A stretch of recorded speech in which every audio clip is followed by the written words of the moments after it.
제레미야 51장이죠. 27절에서 32절까지 말씀 묵상하겠습니다. 51장 27절에서 32절까지 말씀 묵상합니다. 읽겠습니다. 땅에 깃발을 세우며 나라들 가운데 나팔을 불어서 나라들을 동원시켜 그를 치며 아라락과 민니와 아스케나스 나라를 불러 모아 그를 치며 사무관을 세우고 그를 치되 극성스러운 메뚜기같이 그 말들을 몰아오게 하라. 뭇 백성 곧 메대 사람의 왕들과 그 도백들과 그 모든 태소와 그 관할하는 모든 땅을 준비시켜 그를 치게 하라. 땅이 진동하며 소용돌이 치나니 이는 여호와께서 바벨론을 쳐서 그 땅으로 황폐하여 주민이 없게 할 계획이 섰음이라. 바벨론의 용사는 싸움을 그치고 그들의 요새에 머무르나 기력이 쇠하여 여인같이 되며 그들의 거처는 불타고 그 문빗장은 부러졌으며 포발꾼은 포발꾼을 맞으려고 달리며 전령은 전령을 맞으려고 달려가 바벨론의 왕에게 전하기를 그 성읍 사방이 함락되었으며 모든 나루는 빼앗겼으며 갈대밭이 불탔으며 군사들이 겁에 질렸더이다 하리라. 아멘. 교만한 자들에 대한 하나님의 계획, 바벨론의 공격과 이스라엘의 패배, 그리고 이스라엘을 멸망시켰던 바벨론 역시 메대 바사에 의해서 멸망을 당하게 될 것이다. 이것은 단순한 전쟁이 아니죠. 하나님께서 교만하고 완악하고 패역한 하나님의 백성들을 심판하시는 바벨론이 그 도구로 사용되었고, 바벨론 역시도 하나님을 알 수 있는 알 수 있도록 말씀을 하셨죠. 선지자를 통해서 말씀하셨고, 그 말씀하신 바가 자신들을 통해서 이스라엘에 일어나는 것을 직접 경험했고요. 주변 나라들까지 다 멸망시키는 일, 이것은 자신들의 능력과 힘이 대단하기 때문에 이루어진 일이 아니라 하나님께서 심판의 도구로 사용하신 것이다. 그러니까 이것을 깨닫지 못하는 거죠. 이 하나님에 대해서 무지하고 또 하나님이 말씀하셨으나 겸손하지 아니하고 교만했죠. 그래서 그들도 역시 행한 대로 갚으시는 하나님의 공의 앞에 서게 되는 거예요. 그러니까 자신들이 하나님의 심판의 도구로 사용됐다는 사실에 대해서 무지했고 교만했다. 그래서 언제든지 우리는 이 말씀을 통해서 깨닫는 바입니다. 무지와 교만을 조심해야 된다. 하나님에 대해서 모르면, 하나님을 모르면 교만해지게 되는 거고, 자기 자신의 능력을 앞세우는 교만, 이것은 곧 우상숭배로 연결되는 거죠. 이것은 곧 하나님의 공의의 심판 앞에 직면하게 될 것이다. 이어서 27절, 29절 말씀에 보면 하나님께서 바벨론을 공격하시기 위해서 동원한 나라들이 있네요. 그들을 심판하실 하나님의 계획이 섰다, 이런 표현을 하셨죠. 29절에 말씀하고 계시죠. 바벨론을 여호와께서 하나님이 하시는 일입니다. 바벨론을 쳐서 그 땅으로 황폐하여 주민이 없게 할 계획이 섰다. 하나님이 바벨론을 공격할 계획을 세우셨다는 거고요. 그 하나님의 계획은 반드시 실현되겠죠. 회개하고 돌이키지 않는 한 하나님의 공의의 심판은, 그 계획은 반드시 실행된다. 구체적인 계획을 하나님 말씀하고 계시네요. 나팔을 불어서 나라들을 동원시켜 아라랏 또 민니 아스케나스 나라를 불러 모을 것이다. 그리고 극성스러운 메뚜기같이 그 말들을 모아오게 하라. 마병을 불러 모아서 메뚜기 때와 같이 바벨론을 공격할 것이다. 이것이 하나님의 계획이네요. 그러니까 하나님의 계획을 실현하기 위한 구체적인 방법. 자, 하나님의 계획을 우리는 잘 생각해야 합니다. 하나님의 계획, 하나님의 뜻, 그러니까 예언이죠. 예언의 말씀은 하나님의 계획이라는 거예요. 장차 이루실 하나님의 계획과 뜻이 어떠하냐. 성경은 이렇게 하나님의 계획과 그 계획이 예언의 말씀으로 선포되고 그 말씀이 역사 속에 구체적으로 실현되고 이게 성경이잖아요. 그러니까 하나님의 계획은 반드시 다 이루어졌다. 이루어졌다는 거예요. 그러니까 여기서 바벨론을 향한 하나님의 계획은 무엇입니까? 공의 심판이죠. 공의 심판입니다. 이 심판의 계획을 선지자를 보내서 그들에게 듣게 하시는 이유는 뭐라고요? 하나님의 계획이 이와 같으니 너희들은 겸손해져라. 하나님을 인정하고 하나님 앞에 돌아오라는 것 아니겠습니까? 먼저는 하나님의 백성들이죠. 하나님의 백성, 언약의 백성, 이스라엘과 유다, 끊임없이 선지자들을 보내서 하나님의 계획에 대해서 말씀하셨잖아요. 그 예언, 계획의 내용이 뭡니까? 간단해요. 복잡하지 않습니다. 너희들이 지금 심각한 죄악된 길을 가고 있어. 하나님을 버리고 힘 있는 나라들과 그들이 섬기는 우상을 향해 달려가고 있지. 그러면 하나님의 공의가 작동될 수밖에 없다. 너희들은 그들에 의해서 멸망을 당할 수밖에 없어. 그러니 속히 돌아와 회개하고 용서받아라. 그러면 너희를 향한 나의 재앙의 뜻을 돌이킬 거야. 그게 하나님의 계획이잖아요. 공의의 심판과 회개하고 돌아오면 용서하시는 하나님의 계획, 구원하시는 하나님의 계획. 어렵습니까? 복잡하지 않아요. 단순 명료합니다. 하나님의 계획은. 이스라엘만이 아니라 모든 사람이잖아요. 하나님의 형상대로 지음받은 모든 사람들이 하나님을 알고 그분을 경외하고 그분께 돌아와 용서받고 의롭다함을 얻고 하나님이 다스리시는 하나님의 나라 거룩한 자녀와 백성으로 살아가는 것, 그게 하나님의 계획이에요. 그래서 하나님께서 많은 민족들 중에 아브라함을 선택하신 거고 그의 후손인 이스라엘을 하나님이 택하신 거잖아요. 제사장의 나라가 되라. 그게 하나님의 계획이잖아요. 그래서 너를 내가 복의 근원이 될 것이다. 모든 민족, 모든 사람들의 복의 근원이 될 거야. 너를 통해서 그들이 하나님을 알고 경외하고 섬기고. 어렵습니까? 그런데 그들이 하나님과 하나님의 말씀을 버렸잖아. 하나님의 계획을 무시했죠. 그래서 결국 멸망의 길을 갈 수밖에 없었고 이스라엘의 부패와 타락으로 인해서 정체성과 사명을 상실하니 주변 나라들 역시 교만하여 하나님을 대적하고 하나님을 멸시하고 조롱하다가 이와 같이 멸망을 당하게 되는 거예요. 하나님의 공의 앞에 서게 되는 것입니다. 그게 하나님의 계획이에요. 이것이 인류의 역사에 계속 진행되는 겁니다. 그러다가 마지막 요한계시록. 그래서 하나님의 아들을 보내신 거잖아요.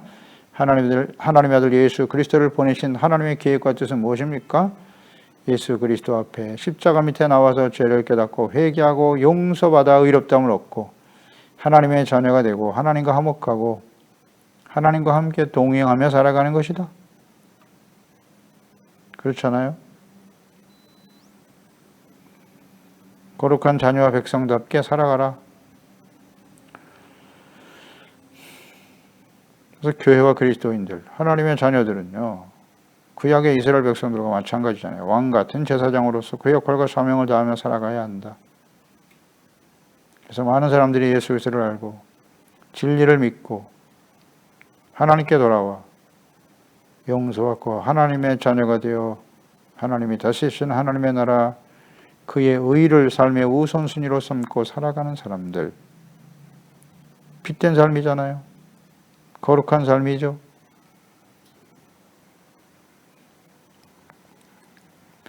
이것이 하나님의 뜻이에요. 계획이고. 그러나 그렇지 않은 복음을 거부하고 하나님의 자녀로서의 삶을 거부하는 자들은 하나님의 심판 앞에 서게 될 거야. 예수님의 재림과 요한계시록의 마지막 심판. 이건 하나님의 계획이잖아요.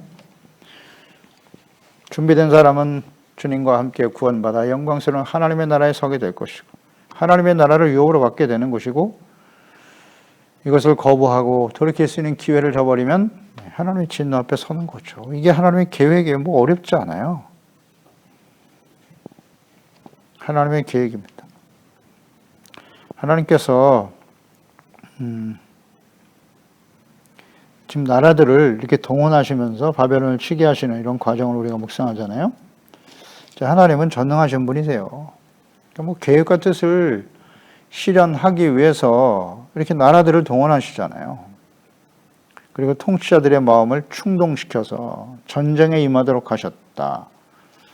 이런 말씀을 우리가 묵상하면 하나님이 그들을 충동했다는 거예요. 충동해서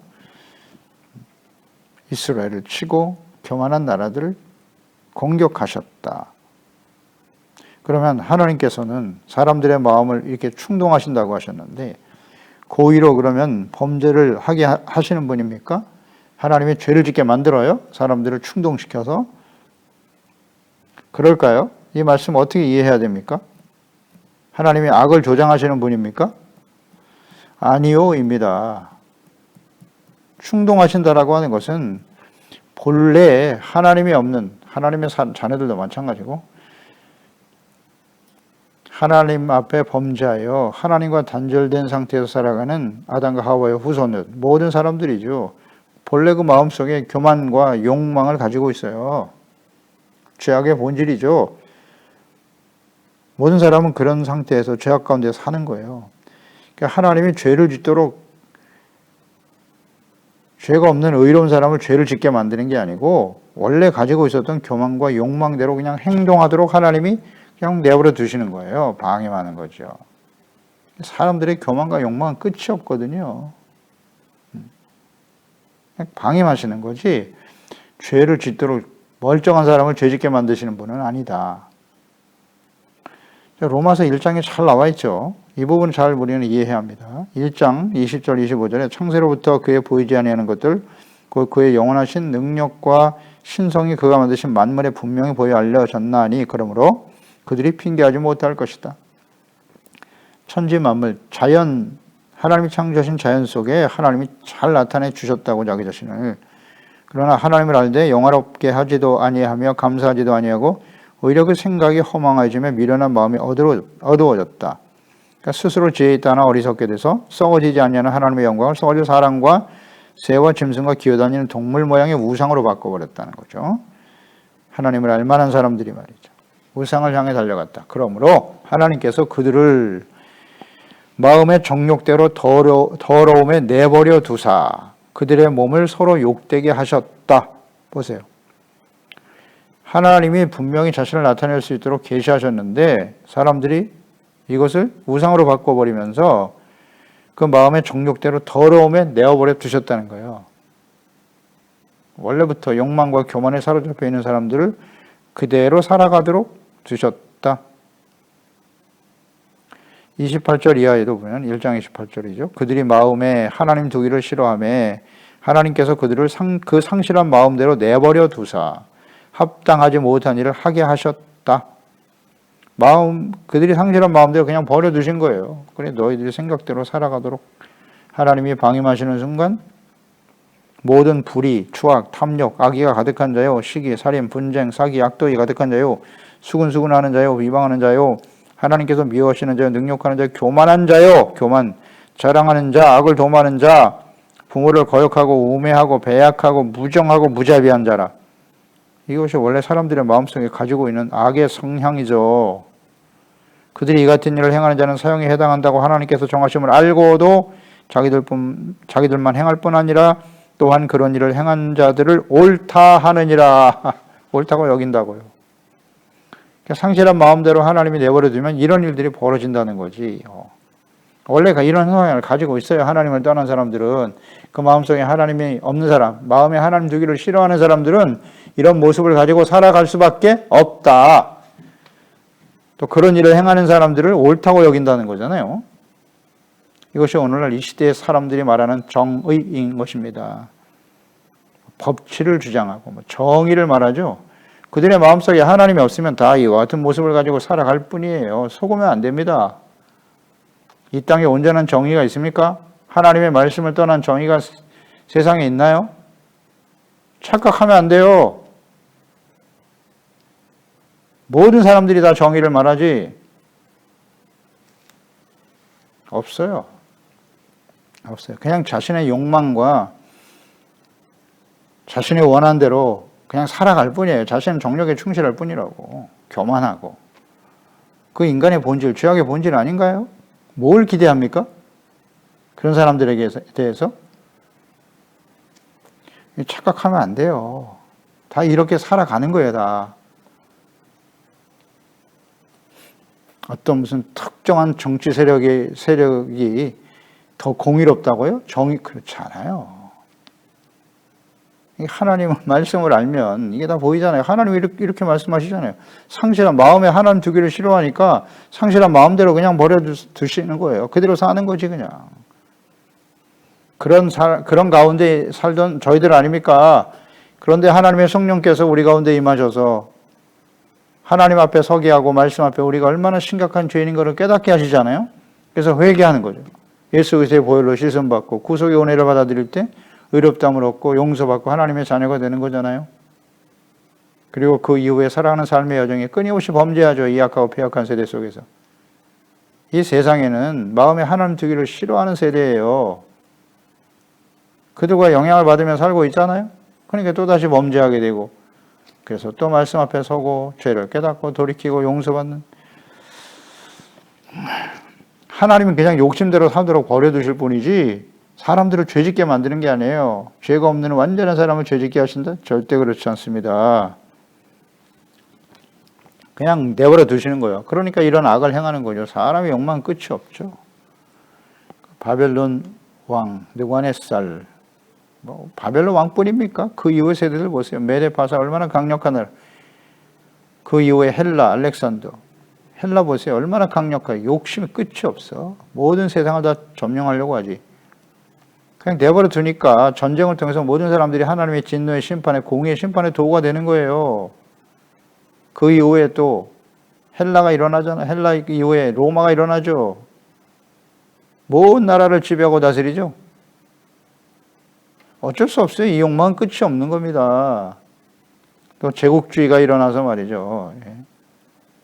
19세기에 제국주의가 일어나면서 신제국주의, 영국을 비롯한 유럽의 열강들이 그냥 온 세상에 땅을 빼앗기 위해서 말이에요. 더 많은 땅을 정복하기 위해서 싸움이 붙은 거 아니에요? 그래서 세계 1차 대전이 일어나는 것이고 참담하죠. 그 다음에 또 뭐 히틀러가 일어나서 말이죠. 1차 대전에 완전 패배국이죠. 아리안 민족의 자존심을 세워라. 일어나서 또 주변 나라들 다 정복하고 싸우고 그게 2차 대전. 사람의 욕망이 끝이 없는 거예요. 끝이 없어요. 그래서 심판의 도구가 되는 거지요. 심판의 도구가 되는 거예요. 교만이에요, 교만. 교만과 정욕에 대한 하나님의 진노의 심판이죠. 이걸 모르나요? 다 보이는데 이렇게 만드시는 거예요, 하나님이. 심판의 도구가 되는 거지. 죄를 일부러 짓게 하시는 건 절대 아니에요. 따라서 우리 하나님의 사람들은 어떻게 해야 되겠습니까? 결코 교만과 정욕대로 육체의 욕심에 이끌려 살아가도록 자신을 방임해서는 안 되는 거예요. 여기서 우리는 교훈을 얻게 되는 겁니다. 그래서 디모데후서 1장 7절 하나님이 우리에게 주신 것은 두려워하는 마음이 아니요 오직 능력과 사랑과 절제하는 마음입니다. 절제. 또 고린도전서 9장 25절 이기기를 다투는 자마다 모든 일에 절제한다. 그들은 썩을 승리자의 관을 얻고자 하되 우리는 썩지 아니할 것을 얻고자 하노라. 세상에 썩어져 버릴 영광을 위해 싸우는 사람들이 아니잖아요. 하나님의 나라에 의의 멸류관, 생명의 멸류관을 받을 사람들이죠. 그러려면 어떻게 해야 돼요? 절제해야 된다. 모든 일에 절제하라. 갈라디아서 5장 22절 이하잖아요. 성령의 열매는 사랑, 희락, 화평, 오래 참은, 자비, 양선, 충성, 온유와 절제다. 절제는 우리 스스로 만들어낼 수 있는 열매는 아니에요. 성령께서 우리 가운데 임하실 때 가능해요. 성령으로 거듭나고 하나님의 영으로 충만하고 하나님의 영은 진리의 영이시잖아요. 진리는 하나님의 말씀, 진리는 예수 그리스도. 또 성령은 하나님을 경외케 하는 영이시죠. 지혜와 총명의 영이시죠. 하나님을 알게 하고 그분을 예배하고 경배하고 그분의 말씀을 듣고 깨달아 순종하게 하시는 영이시죠. 그래서 성령의 인도하심을 따라갈 때 우리는 절제할 수 있게 되는 거예요. 절제라는 것은 우리의 의지와 노력, 우리는 원래 욕심과 죄악과 욕망과 교만으로 가득 차 있어요. 성령이 오실 때 육체 소욕을 이기게 되는 거예요. 육체 소욕을 우리 스스로의 노력과 무슨 참선을 통해서, 수양을 통해서 그렇게 해서 해결될 문제가 아니에요. 성령께서 우리 가운데 임하시고 역사하셔야 돼요. 성령이 주시는 진리의 말씀 앞에 서게 될 때 경건의 훈련이죠. 이걸 부지런히 해야 이 정욕과 이 교만이 다스려지는 겁니다. 경건의 훈련을 게을리하면 절대로 육체의 소욕을 이길 수 없다. 아닌가요? 절제가 안 됩니다. 절제가 자신의 욕망대로 자기가 옳다고 여기는 대로 끊임없이 달려가는 거예요. 그렇지 않습니까, 여러분? 나는 그렇지 않을까요? 형식적인 종교 생활이 우리를 절제시켜주는 게 아니에요. 성령께서 역사하시고 하나님의 말씀이 우리 마음에 있어야 돼요. 끊임없이 우리의 심령 속에 하나님의 말씀이 그 말씀 앞에 서게 해야죠. 책망, 교훈, 바르게 함과 의로 교육하고 하나님의 사람으로 온전케 하시는 책망과 교훈의 말씀을 끊임없이 들어야지. 그냥 말씀만 듣기만 해서도 안 돼요. 성령님의 도우심이 절대적으로 필요하기 때문에 기도와 말씀, 또 성령님의 인도하심을 따르는 이 경건의 삶이 얼마나 중요한지. 그렇지 않으면 절제가 안 됩니다. 절제는 간단히 말하면 해야 할 일과 하지 말아야 할 일을 잘 깨닫고 정리하는 거예요. 그렇죠? 율법의 말씀, 십계명 보세요. 하라, 하지 말라. 간단해요. 주님의 명령에 순종하는 것이 절제입니다. 주님이 하지 말라면 안 하는 거예요. 주님이 하라고 하면 하는 거예요. 이게 절제입니다. 해야 할 일과 하지 말아야 할 일. 또 절제라고 하는 것은 삶의 목표, 목적이 분명한 삶인 거예요. 목적 혹은 삶의 우선순위, 이것이 정확하게 세워져 있는 사람, 그럴 때 삶이 절제가 되겠죠.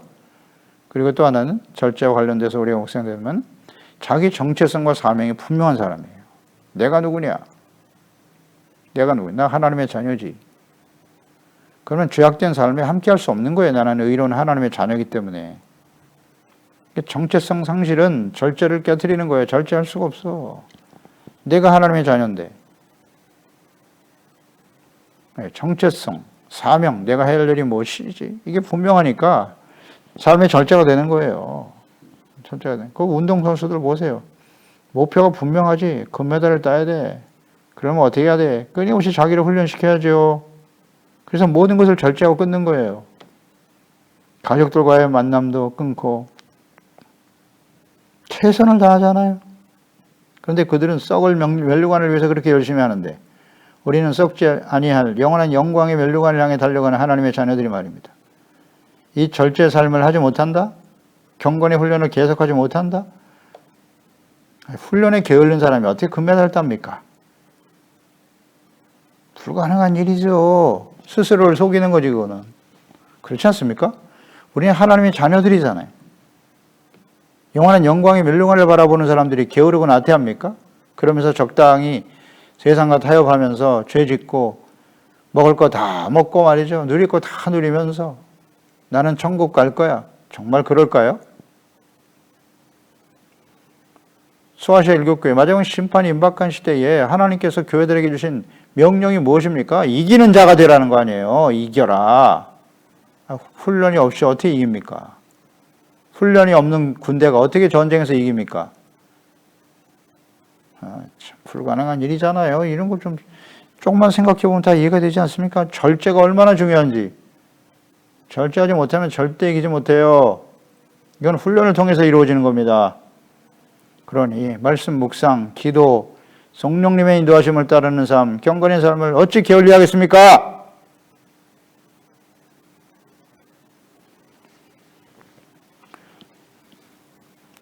베드로후서 1장 5절 이하에도 잘 나와 있잖아요. 더욱 힘써 너희 믿음의 덕의 지식의 절제, 인내, 경건, 경건 위에 형제 우에 사랑을 더하라. 이런 것이 너에게 흡족한즉 너희로 우리 주 예수 그리스도를 알게 게으르지 않고 열매 없는 자가 되지 않게 하려니와. 열매라고 하시잖아요. 지식으로 믿음으로 시작해서 덕, 지식, 절제, 인내, 경건, 형제 우에 사랑의 열매가 있으면 이런 사람은 이런 것이 없다면 맹인이라고 하셨어요. 그러므로 형제들아 더욱 힘써 너의 부르심과 택하심을 굳게 하라. 너희가 이것을 행한즉이 중요하다네요. 언제든지 실족하지 아니하리라. 행하지 않기 때문에 실족하는 거예요. 이같이 하면 우리 주 예수 그리스도의 영원한 나라에 들어감을 넉넉히 너에게 주시리라. 연결되어 있잖아요.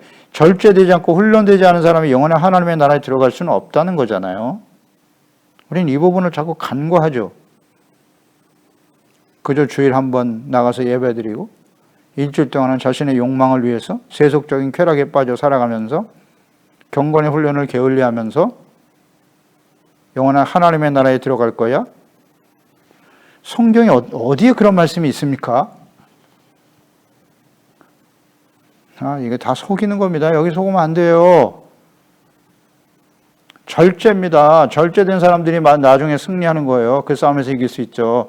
우리의 싸움의 대상은 사람들과 싸우는 게 아니잖아요. 생존 경쟁을 위해 싸우는 게 아니잖아요. 악한 원수 마귀와의 싸움이에요. 원수 마귀들은 어떻게든지 우리는 게으르게 하는 겁니다. 게으르게.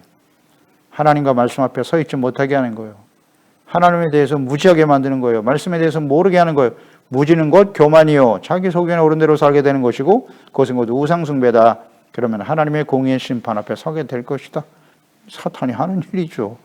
이건 모르면 안 됩니다. 늘 강조됩니다. 막연하게 살면 안 돼요. 그리스도인들은 막연하게 어떻게 되겠지. 형식적인 종교생활, 외식하는 신앙, 자기 본위의 신앙 다 우상 숭배입니다. 이거 버리지 않으면 하나님의 공의 앞에 서게 된다고 말씀하잖아요. 교만, 절제, 자랑, 이걸 절제해야 되는데 절제가 안 돼요. 우리는 어떻게 될까요? 훈련 받아야죠. 그래서 하나님의 심판의 계획이 실현될 때 그 누구도 넘볼 수 없는 강력한 바벨론도 스스로 높이고 자랑하며 교만했던 바벨론, 하나님께서 보내신 메대 군사들 앞에서 전의를 상실하고 괴멸될 것이라고 30절, 32절에 말씀하고 있죠. 욕망과 자신감은 넘쳐있던 바벨론 군사들이 전의 상실하고 두려워하고 성읍 사방이 적에게 함락되었다는 소식만 들리는 거예요. 절망과 좌절이 그들에게 찾아올 것이다. 자신들의 소유와 능력, 지식, 지혜 있는 사람들, 군사력, 재력, 권력, 재능, 인간관계 등을 앞세우며 자랑하며 하나님을 무시하는 교만한 자들을 향한 하나님의 계획, 그 계획 앞에 그 모든 것들은 무용지물이 되고 말 것이다 라고 말씀하고 계시죠. 이 바벨론의 심판에 대한 계획은 이사야 선지를 통해서 이미 말씀하셨어요. 이사야서 13장 1절에 아모스 아들 이사야가 바벨론에 대하여 받은 경고다 이렇게 나와 있잖아요. 그 13장 5절 이하에 쭉 나와 있습니다. 동일한 내용이 그대로 정리되어 있어요. 그러면서 내가 세상의 악과 악인의 죄를 벌하며 교만한 자의 오만을 끊으며 강포한 자의 거만을 낮출 것이다. 바벨론이 멸망당하는 원인이에요. 이게 거만, 교만, 오만. 그것은 악으로 이어지는 것이고 세상의 악과 악인, 교만, 그러니까 세상의 바벨론과 같은 교만과 악을 향하여 달려가는 자들은 이 하나님의 공의 앞에 서게 될 것이다. 이게 하나님의 계획이라는 거예요. 하나님의 심판의 계획. 칼, 기근, 전염병, 천재지변. 마태복음 24장 마지막 심판 때 일어날 말세 징조들이잖아요. 지구온난화 현상을 통해서 이건 절제되기가 어려울 것 같아요. 마지막 때까지 달려가겠죠. 기후변화, 이것으로 인해서 지금 심각한 일들이 벌어지고 있는 거예요. 바이러스가 일어나는 일도 다 이 지구온난화 현상의 하나의 원인으로 나타난 결과라고 보면 되겠죠. 계속될 거예요. 이제 이런 더 감당할 수 없는 바이러스들이 이제 나타나게 되겠죠. 하나님이 그렇게 말씀하셨으니까. 지금 이것은 예고편이에요. 예고편. 이것은 교만하고 완악한 사람들에 대한 하나님의 진노의 심판이에요. 이것을 우리는 잘 생각해야 돼. 앞으로 이런 일들이 계속될 거예요. 그러므로 우리는 어떻게 해야 되겠습니까? 어떤 사람이 되어야 마땅하뇨? 하나님을 아는 일에 힘써야 돼요. 힘써야 됩니다. 그리고 하나님 앞에 겸손하고 끊임없이 하나님 앞에 죄를 깨닫고 버리는 경건의 훈련에 힘쓰는 저희들이 되어야 할 것입니다. 기도하겠습니다. 하나님 아버지, 오늘도 주의 말씀을 통해서 이 땅에 살아가는 동안 바벨론과 같이 혹은 패역한 교만한 이스라엘 백성들처럼 하나님을 버리고 주어진 사명, 정체성 상실, 사명 상실, 의와 거룩함을 저버리고 세속적인 욕망에 사로잡혀 교만함으로 살아가는 자들에게 하나님의 계획은 하나님의 공의 심판으로 나타난다. 그런데 이 말씀을 미리 그 계획을 말씀하시는 이유는 무엇인고? 그들이 듣고 깨닫고 돌이켜 용서받고 하나님과 화목할 수 있도록 하기 위해서였죠. 그것이 하나님의 뜻이에요. 그러나 안타깝게도 하나님의 공의의 심판의 계획은 역사 속에 그대로 실현되어 왔고요. 이제 마지막 예수님의 재림과 요한계시록에 창세 이후에 없었던 환난과 심판이 기다리고 있을 뿐인데요. 이런 상황에서 우리는 어떤 사람이 되어야 하겠습니까? 이기는 자가 되어야 됩니다. 이기기 위해서는 훈련이 필요해. 절제해야 됩니다. 경건의 훈련 힘써야 돼요. 그대로 욕심대로 자기가 원하는 대로 방임하면 안 됩니다. 끊임없이 경건의 훈련을 받아 이기는 자가 되고 성령의 교회들에게 하시는 말씀을 잘 듣고 또 하나님 말씀 앞에서 끊임없이 회개하고 돌이켜 의와 거룩함과 진실함을 지켜가는 우리 소중한 지체 가족들 자녀들 되게 하소서. 예수님의 이름으로 기도드리옵나이다. 아멘.